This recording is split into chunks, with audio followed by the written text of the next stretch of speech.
सोनापुरी नाम का एक गांव था। गांव के लोग बहुत अमीर थे क्योंकि गांव के पास ही एक बड़ा सा ब्रिज था जहां पैसा जमीन पर पड़ा रहता था। गांव के लोग सुबह वहां जाते थे और सारे पैसे उठाकर ले आते थे। हर सुबह वहां भिखारियों की भीड़ लग जाती थी। सब पैसे लेने में ही लगे रहते थे, जिस वजह से ब्रिज का पैसा शाम तक गायब हो जाता था। मगर हैरानी की बात यह थी कि वह ब्रिज सुबह तक फिर से पैसों से भर जाता था। लोग सोचते, अरे यार, इस ब्रिज में पैसा आता कहां से है? हर दिन आता हूँ, इतना ही पैसा मिलता है। लोगों के मन के सवाल का जवाब किसी को नहीं पता था, मगर गांव के एक बुजुर्ग आदमी हरीश काका हमेशा कहते थे, बेटा, रात में कभी भी उस ब्रिज पर पैसे लेने मत जाना, क्योंकि रात में वह उस ब्रिज पर आता है। गांव के लोग हंसते और बोलते, लगता है रात को ब्रिज पर और भी ज्यादा पैसे होते हैं, इसलिए हरीश काका हमें मना करते हैं। उस शाम जब सारा पैसा खत्म हो गया और सब लोग घर चले गए, लेकिन गांव का एक लड़का लक्ष्मण रात का इंतजार कर रहा था। जैसे ही रात हुई, ब्रिज पर एक अजीब सी हलचल हुई और तभी वहां एक सोने जैसा चमकने वाला आदमी प्रकट हुआ। वह पूरा सोने से बना हुआ था और उसका नाम था सोना राज। सोना राज ने धीरे से कहा, अरे यार, आज भी किसी ने मेरा सोना चुरा लिया, लेकिन ये चोरी कर कौन रहा है? एक बार बस हाथ आ जाए। फिर सोना राज ने एक मंत्र बोला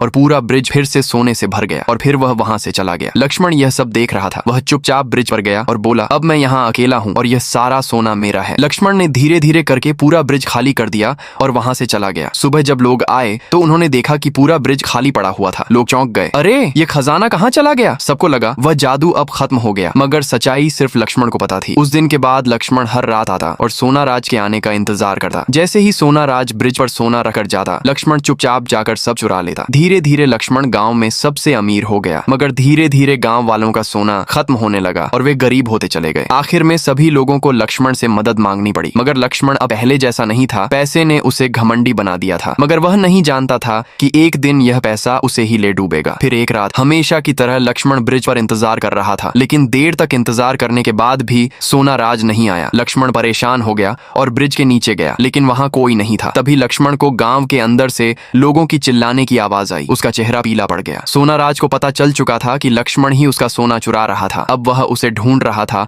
और गांव के हर आदमी को मार रहा था। तभी लक्ष्मण गांव में घुसा। वहां हर तरफ लाशें थीं और बीच में खड़ा था सोना राज। लक्ष्मण की हालत खराब हो गई। सोना राज उसके करीब आया और बोला, तुम्हें पता भी है मैं कौन हूँ? लक्ष्मण चौंक गया, मैंने आपको कहीं तो देखा है। तभी सोना राज बोला, तू मुझे भूल गया चीकू? ये सुनते ही लक्ष्मण को उसका पुराना दोस्त राजू याद आया, जिसके साथ वह बचपन में खेला करता था। राजू बहुत अमीर था, जिसके पास हमेशा पैसे होते थे, लेकिन यही पैसा उसकी मौत का कारण बना। गांव के कुछ चोरों की नजर उस पर पड़ गई और एक दिन राजू ब्रिज से जा रहा था। तभी उन चोरों ने उसे पकड़ लिया और पैसे मांगने लगे। राजू ने उन्हें सब कुछ दे दिया, मगर उन्होंने फिर भी उसे ब्रिज से फेंक दिया, जिससे उसकी मौत हो गई और फिर वह एक दानव सोना राज में बदल गया। लक्ष्मण अपने दोस्त की कहानी सुनकर हैरान रह गया। भाई, तेरे साथ इतना गलत हुआ ये मुझे पता ही नहीं था। अब तू टेंशन मत कर, मैं तेरे लिए इस पूरे गांव को खत्म कर दूंगा। भाई मिले